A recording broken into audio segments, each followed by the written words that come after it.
Hello friend, स्वागत है आपका अपने चैनल लास्ट क्लास में। आज है 17 फरवरी और आज हुआ है विज्ञान का पेपर। और ये जो पेपर है ये सेकंड सीटिंग का है, यानी द्वितीय पाली का है। और इसमें 80 ऑब्जेक्टिव प्रश्न पूछा गया था, जिसमें 40 आपको बनाना था। तो आप लोग 40 बना भी दिए होंगे। तो अब आप लोग मिला लीजिए कि आपका कितना सही है। और ये है हमारा जो पेपर है, ये सेट कोड इसका सी है। आपका कोई भी कोड हो, आपको क्या करना है, मिला लेना है। और इसमें 100% हम सही इसका आंसर बताएंगे। तो आप लोग मिला लीजिएगा और लास्ट में हमें बताइएगा कि आपका कितना सही हुआ है। और चैनल को सब्सक्राइब नहीं किए हैं तो चैनल को सब्सक्राइब भी कर लीजिएगा, साथ में बेल आइकन को ऑल पे दबा लीजिएगा, ताकि जब भी क्लास हो तो आपके पास नोटिफिकेशन पहुंचता रहे। तो आइए शुरू करते हैं पहले नंबर प्रश्न से। तो पहला नंबर प्रश्न है कि अधातु के ऑक्साइड होते हैं। तो अधातु के ऑक्साइड कैसे होते हैं, तो अम्लीय होते हैं, यानी यहाँ पे बी ऑप्शन क्या हो जाएगा, यहाँ पे बिल्कुल ही सही हो जाएगा। थोड़ा सा यहाँ पे अगर आपको ना दिखे तो वीडियो का क्वालिटी आपको क्या कर लेना है, बढ़ा लेना है। यहाँ पे देखिए 2 नंबर प्रश्न है कि कार्बन है। तो कार्बन क्या है, एक अधातु है। ये सभी प्रश्न हम आपको बता चुके हैं, यानी यहाँ पे बी ऑप्शन क्या हो जाएगा, यहाँ पे बिल्कुल ही सही हो जाएगा। और यहाँ पे देखिए 3 नंबर प्रश्न है, निम्न में से कौन सा असंतृप्त हाइड्रोकार्बन है। तो असंतृप्त हाइड्रोकार्बन क्या है, CH4 यानी मीथेन होता है, यानी यहाँ पे ए ऑप्शन क्या हो जाएगा, यहाँ पे बिल्कुल ही सही हो जाएगा। आपको यहाँ पे मिलाते चलना है और लास्ट में हमें बताइएगा कि आपका कितना सही हुआ। यहाँ पे देखिए 4 नंबर प्रश्न है कि एरोमेटिक हाइड्रोकार्बन है। इसमें एरोमेटिक हाइड्रोकार्बन कौन होता है, तो C6H6 होता है। इसे आपको याद रखना है, यानी यहाँ पे सी ऑप्शन क्या हो जाएगा, यहाँ पे बिल्कुल ही सही हो जाएगा। 5 नंबर प्रश्न यहाँ पे देख लीजिए कि निम्नलिखित में से कौन अक्रिय गैस है। तो इसमें से अक्रिय गैस कौन सा है, तो हीलियम है। ये भी हम आपको बता चुके हैं, यानी यहाँ पे बी ऑप्शन क्या हो जाएगा, यहाँ पे बिल्कुल ही सही हो जाएगा। 6 नंबर प्रश्न देखिए कि निम्नांकित में से कौन उपधातु है। तो यहाँ पे Sb क्या हो जाएगा, यहाँ पे उपधातु हो जाएगा, यानी यहाँ पे सी ऑप्शन क्या हो जाएगा, यहाँ पे बिल्कुल ही सही हो जाएगा। आप लोग बस मिलाते चलिए और 100% इसका सही आंसर है। तो आप लोग मिला लीजिए और लास्ट में हमें बताइएगा कि आपका कितना सही हुआ। 7 नंबर प्रश्न है कि पौधों में श्वसन होता है। तो पौधों में श्वसन किससे होता है, तो पतियों से होता है। इसे आपको याद रखना है, यानी यहाँ पे बी ऑप्शन क्या हो जाएगा, यहाँ पे बिल्कुल ही सही हो जाएगा। उसके बाद यहाँ पे 8 नंबर प्रश्न देखिए कि निम्न में से स्वपोषी कौन है। तो स्वपोषी कौन होते हैं, तो हरे पेड़ पौधे होते हैं। ये भी हम आपको बता चुके हैं, यानी यहाँ पे ए ऑप्शन क्या हो जाएगा, यहाँ पे बिल्कुल ही सही हो जाएगा। यहाँ पे 9 नंबर प्रश्न देखिए कि किस जीव में हीमोग्लोबिन नहीं होता है। तो मक्खी में हीमोग्लोबिन नहीं होता है, यानी यहाँ पे बी ऑप्शन क्या हो जाएगा, यहाँ पे बिल्कुल ही सही हो जाएगा। और कॉकरोच में भी हीमोग्लोबिन नहीं होता है, तो ये भी साथ में आपको याद रखना है। यहाँ पे देखिए 10 नंबर प्रश्न है कि हीमोग्लोबिन की कमी से कौन सा रोग होता है, तो एनीमिया होता है। इसे आपको याद रखना है, यानी यहाँ पे सी ऑप्शन क्या हो जाएगा, यहाँ पे बिल्कुल ही सही हो जाएगा। उसके बाद यहाँ पे 11 नंबर प्रश्न देखिए कि मनुष्य के आहार नाल में अवशेषी अंग है। तो अवशेषी अंग उसे कहते हैं जिसका कार्य नहीं होता है, वो शरीर में ऐसे ही पड़ा रहता है, तो अपेंडिक्स होता है, यानी यहाँ पे बी ऑप्शन क्या हो जाएगा, यहाँ पे बिल्कुल ही सही हो जाएगा। उसके बाद यहाँ पे देखिए 12 नंबर प्रश्न है कि निम्नांकित में से कौन ट्रिप्सिन एंजाइम का कार्य करता है। तो ट्रिप्सिन एंजाइम का कार्य कौन करता है, यानी यहाँ पे देखिए ट्रिप्सिन एंजाइम का कार्य क्या है, ये होना चाहिए। तो क्या करता है, ये प्रोटीन का पाचन करता है, यानी यहाँ पे सी ऑप्शन क्या हो जाएगा, यहाँ पे बिल्कुल ही सही हो जाएगा। उसके बाद यहाँ पे 13 नंबर देखिए कि मुख गुहा में आहार का कौन सा भाग का पाचन होता है। तो कार्बोहाइड्रेट का होता है, यानी यहाँ पे बी ऑप्शन क्या हो जाएगा, यहाँ पे बिल्कुल ही सही हो जाएगा। अगर आप फर्स्ट सीटिंग के पेपर दिए होंगे तो फर्स्ट सीटिंग क्वेश्चन का भी, उसका भी हम वीडियो का लिंक, आंसर की का वीडियो का लिंक कमेंट बॉक्स में डाल दिए हैं, वहां से आप लोग देख सकते हैं। और यहाँ पे आप लोग मिला लीजिए कि आपका कितना सही है और हमें कॉमेंट करके जरूर बताइएगा। 14 नंबर प्रश्न है कि ऑक्सीजन का वाहक होता है। तो ऑक्सीजन का वाहक कौन होता है, तो आरबीसी होता है, यानी यहाँ पे सी ऑप्शन क्या हो जाएगा, यहाँ पे बिल्कुल ही सही हो जाएगा। ये सभी हम प्रश्न आपको पढ़ा चुके हैं। 15 नंबर प्रश्न देखिए कि रक्त में शर्करा की यहाँ पे स्तर को नियंत्रित करता है। तो कौन करता है, इंसुलिन करता है, यानी यहाँ पे डी ऑप्शन क्या हो जाएगा, यहाँ पे बिल्कुल ही सही हो जाएगा। आप लोग बस मिला लीजिए। यहाँ पे देखिए 16 नंबर प्रश्न है कि मानव शरीर में सबसे लंबी कोशिका है। तो मानव शरीर में सबसे लंबी कोशिका कौन है, तंत्रिका कोशिका है। ये भी हम आपको बता चुके हैं, यानी यहाँ पे सी ऑप्शन क्या हो जाएगा, बिल्कुल ही सही हो जाएगा। 17 नंबर प्रश्न देखिए, निम्न में से कौन पदार्थ लेंस के लिए प्रयुक्त नहीं किया जाता? तो पीतल का प्रयोग नहीं होता है, यानी यहाँ पे सी ऑप्शन क्या हो जाएगा, यहाँ पे बिल्कुल ही सही हो जाएगा। यहाँ पे देखिए 18 नंबर प्रश्न है कि निम्नलिखित में से कौन संख्या प्रकाश के अपवर्तन के नियम के लिए सही है? तो प्रकाश के अपवर्तन के कितने नियम होते हैं? 2 होते हैं, यानी यहाँ पे ए ऑप्शन क्या हो जाएगा, यहाँ पे बिल्कुल ही सही हो जाएगा। उसके बाद यहाँ पे देखिए 19 नंबर प्रश्न है कि किसी वस्तु का प्रतिबिंब आंख के जिस भाग पर बनता है वो है, तो आंख के किस भाग पे प्रतिबिंब बनता है? तो रेटिना पर बनता है, यानी यहाँ पे बी ऑप्शन क्या हो जाएगा, यहाँ पे बिल्कुल ही सही हो जाएगा। 20 नंबर प्रश्न है कि किसी माध्यम के अपवर्तनांक म्यू का मान होता है, तो साइन आई बटा साइन आर होता है, जिसे हम लोग स्नेल का भी नियम बोलते हैं, यानी यहाँ पे बी ऑप्शन क्या हो जाएगा, यहाँ पे बिल्कुल ही सही हो जाएगा। 21 नंबर प्रश्न है कि एक गोलीय दर्पण जिसकी फोकस दूरी 20 सेंटीमीटर हो, प्लस में यहाँ पे दिया है प्लस 20 सेंटीमीटर हो, तो वह गोलीय दर्पण कैसा होगा? तो किसका प्लस में फोकस दूरी होता है? धनात्मक। तो उत्तल दर्पण का फोकस दूरी धनात्मक होता है, और अवतल यहाँ पे अवतल दर्पण जो होता है इसका ऋणात्मक होता है। बस आपको मिलाते चलना है और आपका कितना सही होगा लास्ट में हमें जरूर बताइएगा। 22 नंबर प्रश्न है कि तालाब का जल का कम गहराई दिखाने का क्या कारण है? तो जो तालाब होता है उसका गहराई कम दिखाई देता है, तो किसके कारण से दिखाई देता है? तो ये अपवर्तन के कारण से होता है, यानी यहाँ पे सी ऑप्शन क्या हो जाएगा, यहाँ पे बिल्कुल ही सही हो जाएगा। अगर आपको साफ नहीं दिख रहा होगा तो वीडियो को क्वालिटी थोड़ा सा आप लोग बढ़ा लीजिएगा। अवतल दर्पण की फोकस दूरी होती है, तो अवतल दर्पण की फोकस दूरी ऋणात्मक होती है, यानी यहाँ पे ए ऑप्शन क्या हो जाएगा, यहाँ पे बिल्कुल ही सही हो जाएगा। तो आप लोग मिलाते चलिए। यहां पे देखिए 24 नंबर प्रश्न है कि किसी अवतल दर्पण की फोकस दूरी f और वक्रता त्रिज्या r में कौन सा संबंध सही होता है? तो जो f होता है वो r/2, यानी जो f होता है, यानी यहां पे देखिए जो r होता है वो 2f के क्या होता है, बराबर होता है। तो इसमें से देख लीजिए क्या होगा यहाँ पे, यानी यहाँ पे बी ऑप्शन क्या हो जाएगा, यहाँ पे बिल्कुल ही सही हो जाएगा। जो वक्रता त्रिज्या होता है ये दुगुना होता है फोकस से, यानी यहाँ पे बी ऑप्शन क्या हो जाएगा, बिल्कुल ही सही हो जाएगा। आगे देखिए यहाँ पे 25 नंबर प्रश्न कि न्यूक्लियस शब्द का किसके द्वारा दिया गया? यहाँ पे आपको बताना है कि न्यूक्लियस शब्द किसके द्वारा दिया गया, तो रॉबर्ट हुक के द्वारा दिया गया, यानी यहाँ पे बी ऑप्शन क्या हो जाएगा, यहाँ पे बिल्कुल ही सही हो जाएगा।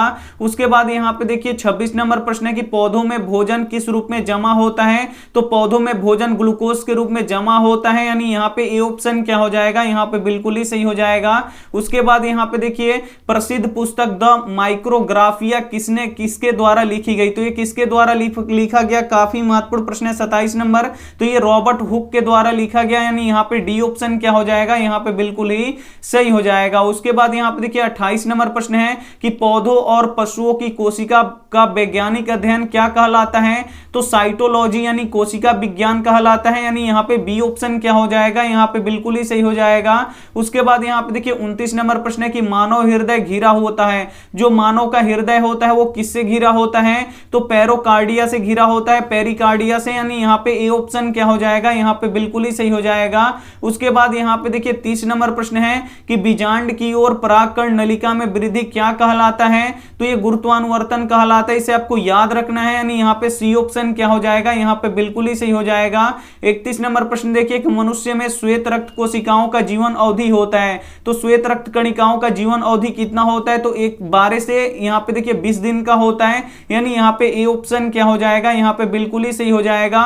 32 नंबर प्रश्न देखिए कि पीत रस कहां से स्रावित होता है? तो पीत रस कहां से स्रावित होता है? तो ये यकृत से स्रावित होता है, यानी यहाँ पे ए ऑप्शन क्या हो जाएगा, यहाँ पे बिल्कुल ही सही हो जाएगा। बस आपको मिलाते चलना है। 33 नंबर प्रश्न देखिए यहाँ पे कि एक घोल, यहां पे देखिए एक घोल नीले लिटमस पत्र को लाल कर देता है तो घोल का पीएच मान होगा। तो नीले लिटमस पत्र को लाल कौन करता है? तो अम्ल करता है, और अम्ल का पीएच मान कितने से कितने के बीच में रहता है? तो 0 से 7 के बीच में रहता है, यानी यहाँ पे ए ऑप्शन क्या हो जाएगा, यहाँ पे बिल्कुल ही सही हो जाएगा। 34 नंबर प्रश्न देखिए कि बेंजीन का अणु सूत्र होता है तो C6H6 होता है, यानी यहाँ पे सी ऑप्शन क्या हो जाएगा, यहाँ पे बिल्कुल ही सही हो जाएगा। ये सभी हम आपको बता चुके हैं। 35 नंबर देखिए एथिल एल्कोहल का IUPAC नाम क्या है? तो एथेनॉल है, यानी यहाँ पे बी ऑप्शन क्या हो जाएगा, यहाँ पे बिल्कुल ही सही हो जाएगा। उसके बाद यहाँ पे देखिए 36 नंबर प्रश्न है कि CnH2n निम्नलिखित में से किसका सामान्य सूत्र है? काफी महत्वपूर्ण प्रश्न है 36 नंबर कि CnH2n किसका सामान्य सूत्र है? तो ये एल्कीन का है, यानी यहाँ पे बी ऑप्शन क्या हो जाएगा, यहाँ पे बिल्कुल ही सही हो जाएगा। उसके बाद यहाँ पे 37 नंबर प्रश्न देखिए कि लोहे की परमाणु संख्या है, तो लोहे की परमाणु संख्या 26 होता है, यानी यहाँ पे बी ऑप्शन क्या हो जाएगा, यहाँ पे बिल्कुल ही सही हो जाएगा। उसके बाद बाद यहाँ पे देखिए 38 नंबर प्रश्न है कि स्टेनलेस स्टील में लोहा और एवं कार्बन के अलावा अन्य तत्व रहता है, तो निकेल और क्रोमियम रहता है, ये भी हम आपको बता चुके हैं। यानी यहाँ पे सी ऑप्शन क्या हो जाएगा, यहाँ पे बिल्कुल ही सही हो जाएगा। 39 नंबर प्रश्न देखिए कि पीतल क्या है, तो पीतल एक मिश्र धातु है, यानी यहाँ पे सी ऑप्शन क्या हो जाएगा, यहाँ पे बिल्कुल ही सही हो जाएगा। आगे देखिए यहाँ पे 40 नंबर प्रश्न की निम्नलिखित यौगिक में से कौन अम्ल है, तो इसमें से आपको बताना है कि कौन अम्ल है, तो H2SO4 ये क्या है, अम्ल है, यानी यहाँ पे बी ऑप्शन क्या हो जाएगा, यहाँ पे बिल्कुल ही सही हो जाएगा। उसके बाद यहाँ पे 41 नंबर प्रश्न देखिए कि प्रकाश के परावर्तन के कितने नियम होते हैं, तो प्रकाश के परावर्तन के 2 नियम होते हैं, यानी यहाँ पे बी ऑप्शन क्या हो जाएगा, यहाँ पे बिल्कुल ही सही हो जाएगा। बस आपको मिलाते हुए चलना है।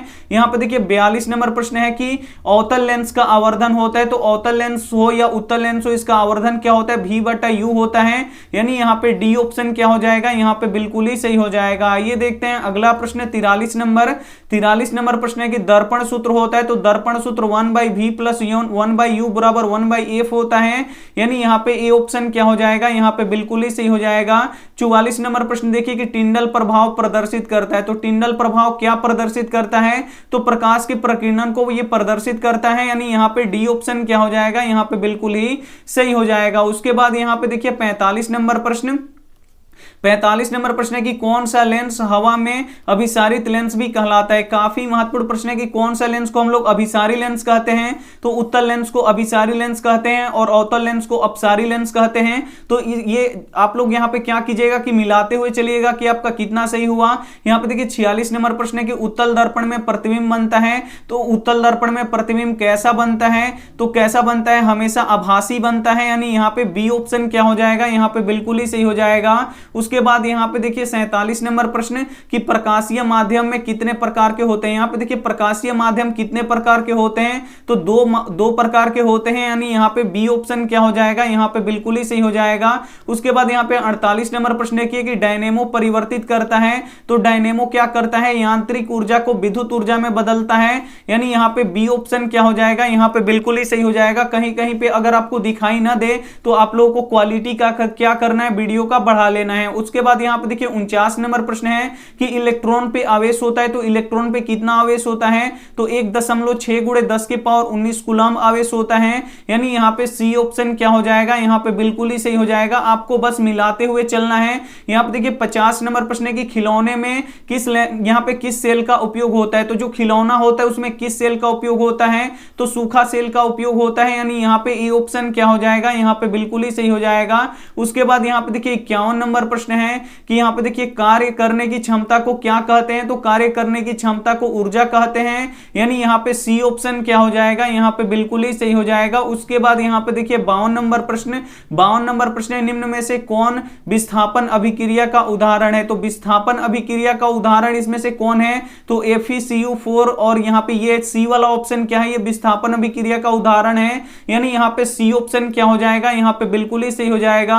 53 नंबर प्रश्न है कि सिल्वर क्लोराइड का रंग कैसा होता है, तो हरा होता है, यानी यहाँ पे सी ऑप्शन क्या हो जाएगा, यहाँ पे बिल्कुल ही सही हो जाएगा। उसके बाद यहाँ पे 54 नंबर प्रश्न देखिए कि निम्नलिखित में से कौन लवण है, तो NaCl क्या है, लवण है, यानी यहाँ पे बी ऑप्शन क्या हो जाएगा, यहाँ पे बिल्कुल ही सही हो जाएगा। एक भी प्रश्न प्लीज आप लोग मत छोड़िएगा, यहाँ पे मिला लीजिए। 55 नंबर प्रश्न है कि तूतिया यानी नीला थोथा का अणुसूत्र होता है, तो नीला थोथा का अणुसूत्र कितना होता है, तो CuSO4 × 5H2O होता है, यानी यहाँ पे ए ऑप्शन क्या हो जाएगा, यहाँ पे बिल्कुल ही सही हो जाएगा। उसके बाद यहाँ पे 56 नंबर देखिए कि गंधक का परमाणु संख्या यानी सल्फर का परमाणु संख्या कितना होता है, तो 16 होता है, यानी यहाँ पे सी ऑप्शन क्या हो जाएगा, यहाँ पे बिल्कुल ही सही हो जाएगा। उसके बाद यहाँ पे देखिए 57 नंबर प्रश्न है कि कौन सी बीमारी श्वसन तंत्र से संबंधित है, तो निमोनिया है, इसे आपको याद रखना है, यानी यहाँ पे बी ऑप्शन क्या हो जाएगा, यहाँ पे बिल्कुल ही सही हो जाएगा। उसके बाद यहाँ पे 58 नंबर प्रश्न देखिए कि एंड्रोजन है, तो एंड्रोजन क्या है, नर्लिंग हार्मोन है, इसे आपको याद रखना है, यानी यहाँ पे ए ऑप्शन क्या हो जाएगा, यहाँ पे बिल्कुल ही सही हो जाएगा। उसके बाद यहाँ पे 59 नंबर प्रश्न देखिए कि रुधिर चाप नियंत्रित करता है? तो रुधिर चाप कौन नियंत्रित करता है? तो थाइमस द्वारा होता है, इसे आपको याद रखना है, यानी यहाँ पे ए ऑप्शन क्या हो जाएगा, यहाँ पे बिल्कुल ही सही हो जाएगा। उसके बाद यहाँ पे 60 नंबर प्रश्न देख लीजिए कि एक लिंगी पादप का उदाहरण है, तो एक लिंगी पादप का उदाहरण कौन है? पपीता है, इसे आपको याद रखना है, यानी यहाँ पे ए ऑप्शन क्या हो जाएगा, यहाँ पे बिल्कुल ही सही हो जाएगा। 61 नंबर प्रश्न देखिए कि निम्न में कौन मादा जनतंत्र का भाग नहीं है? तो मादा जनतंत्र का भाग कौन नहीं है? शुक्रवाहिका नहीं है। शुक्रवाहिका जो होता है ये पुरुषों में पाया जाता है। आइए देखते हैं यहाँ पे अगला प्रश्न 62 नंबर। यहाँ पे देखिए 62 नंबर प्रश्न है कि द्विखंडन होता है, तो द्विखंडन किसमें होता है? अमीबा में होता है और परामेसियम में भी होता है, लैमनीसियम में भी होता है, यानी इनमें से सभी में होता है, यानी यहाँ पे डी ऑप्शन क्या हो जाएगा, यहाँ पे बिल्कुल ही सही हो जाएगा। 63 नंबर प्रश्न देखिए कि टेस्टोस्टेरोन स्रावित होता है, तो टेस्टोस्टेरोन स्रावित कहां से होता है? तो ये अंडाशय से होता है, क्योंकि ये स्त्रीलिंग हार्मोन है, यानी यहाँ पे सी ऑप्शन क्या हो जाएगा, यहाँ पे बिल्कुल ही सही हो जाएगा। आगे देखिए यहाँ पे 64 नंबर प्रश्न कि मानव मस्तिष्क का औसत भार है, मानव मस्तिष्क का औसत भार कितना होता है? तो 1.4 केजी होता है, इसे आपको याद रखना है, यानी यहाँ पे सी ऑप्शन क्या हो जाएगा, यहाँ पे बिल्कुल ही सही हो जाएगा। 65 नंबर प्रश्न देखिए कि यहाँ पे देखिए इलेक्ट्रॉनिक हीटर की कुंडली बनाने में किस पदार्थ का प्रयोग किया जाता है? तो नाइक्रोम के तार का प्रयोग किया जाता है, ये भी हम आपको बता चुके हैं, यानी यहाँ पे डी ऑप्शन क्या हो जाएगा, यहाँ पे बिल्कुल ही सही हो जाएगा। यहाँ पे देखिए 66 नंबर प्रश्न है कि 1 यूनिट विद्युत ऊर्जा का मान है, तो 1 यूनिट विद्युत ऊर्जा का मान कितना होता है? 3.6 × 10⁻6 जूल होता है, यानी यहाँ पे डी ऑप्शन क्या हो जाएगा, यहाँ पे बिल्कुल ही सही हो जाएगा। 67 नंबर प्रश्न है कि किलोवाट प्रति घंटा इकाई है, तो किलोवाट प्रति घंटा किसकी इकाई है? तो ये विद्युत ऊर्जा का होता है, यानी यहाँ पे ए ऑप्शन क्या हो जाएगा, यहाँ पे बिल्कुल ही सही हो जाएगा। आगे देखिए यहाँ पे 68 नंबर प्रश्न, 68 नंबर प्रश्न है कि विद्युत फ्यूज विद्युत धारा के किस सिद्धांत पे कार्य करता है? तो ये उष्मीय सिद्धांत पे कार्य करता है, यानी यहाँ पे ए ऑप्शन क्या हो जाएगा, यहाँ पे बिल्कुल ही सही हो जाएगा।